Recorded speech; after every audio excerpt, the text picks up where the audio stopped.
آج ہم ایک گڈریے کا واقعہ بیان کریں گے تاکہ ہمارا ایمان اللہ جل شانہ کی ذات پر مزید مضبوط ہو سکے۔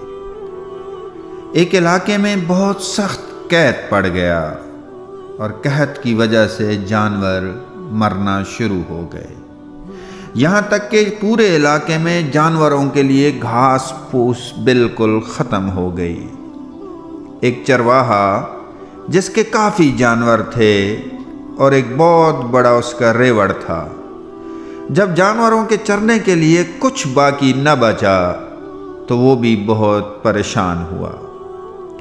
کہتے ہیں کہ جب انسان کی امید ظاہراً ختم ہو جاتی ہے تو پھر وہ وحدہ لا شریک کی طرف لوٹتا ہے۔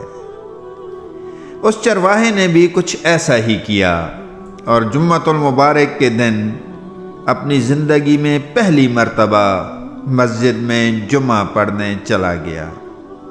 جب خطبے کا وقت ہوا تو مولوی صاحب نے خطبے میں بتایا کہ کلام اللہ میں بہت طاقت ہے۔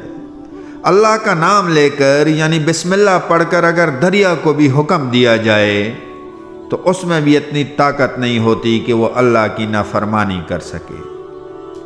میرے بھائیوں، بات یقین کی ہوتی ہے اور یہ بات گڈریا کے دل میں بیٹھ گئی کہ سب کچھ اسی ذات کے اختیار میں تو ہے۔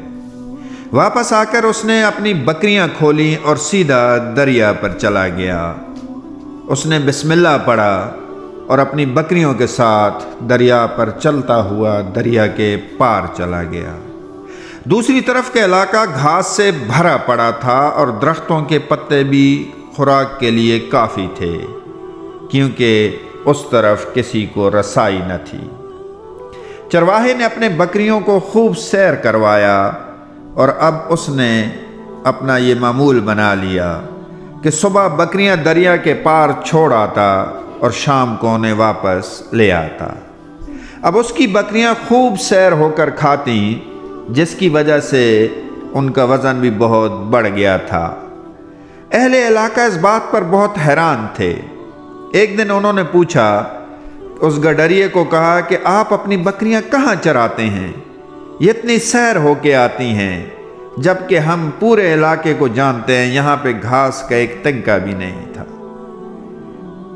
اب گڈریا چونکہ سیدھا سادہ انسان تھا، لہٰذا اس نے صاف صاف بتا دیا کہ وہ اپنی بکریوں کو دریا کے پار چرانے کے لیے لے جاتا ہے۔ لوگوں نے جب یہ بات سنی تو سب سے پہلے تو انہوں نے اس گڈریے پر ہنسنا شروع کر دیا اور انہیں یہ یقین نہ آیا، کیونکہ یہ ایک ناقابل یقین بات تھی کہ اتنے گہرے دریا کو کوئی کیسے پار کر سکتا ہے۔ بات گردش کرتے کرتے مولوی صاحب تک جا پہنچی تو مولوی صاحب نے گڈریے کو بلا کر پوچھا کہ تم ایسا کیا کام کرتے ہو؟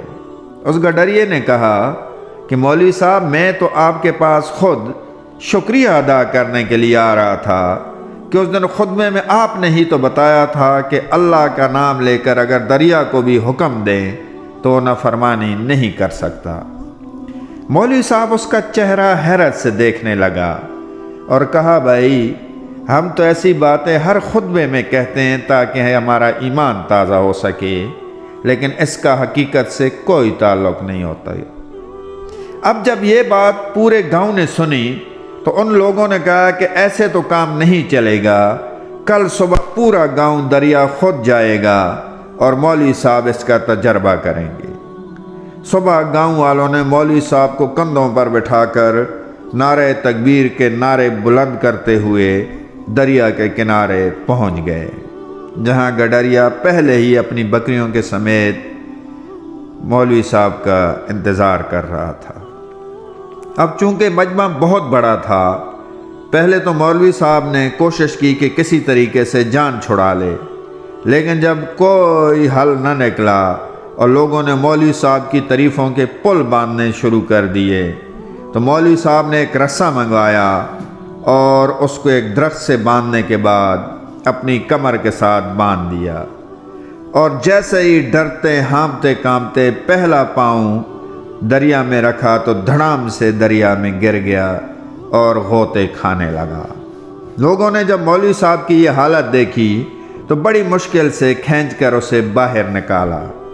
اب پورا علاقہ پریشان ہو گیا اور غیر یقینی کسی صورتحال پیدا ہو گئی، لیکن وہ گڈریا جو ایک سائیڈ پہ اپنی بکریوں کے ساتھ کھڑا تھا، اس کے یقین میں ایک ذرہ برابر بھی کمی نہ آئی، اور وہ اپنی بکریوں کو لے کر اس دریا کے پار چلا گیا اور واپس بھی آ گیا۔ جب وہ واپس آیا تو اس نے مولوی صاحب کے پاس آ کے ایک بات کہی کہ مولوی صاحب، مجھے تو آپ نے بتایا تھا اور میں نے اللہ پر یقین کیا اور اللہ نے میرا بھرم رکھا، لیکن آپ کے کلمے کے اندر یعنی بسم اللہ کے اندر جو کمی کا عنصر ہے وہ میں سمجھ گیا ہوں۔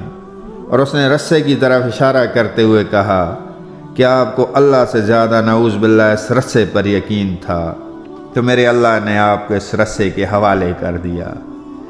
میرے بھائیوں، میرے دوستو، آج کل ہمارا حال بھی اس مولوی صاحب سے ملتا جلتا ہے۔ ہم دوسروں کو تو ہر بات بتاتے ہیں لیکن خود یقین سے خالی ہوتے ہیں۔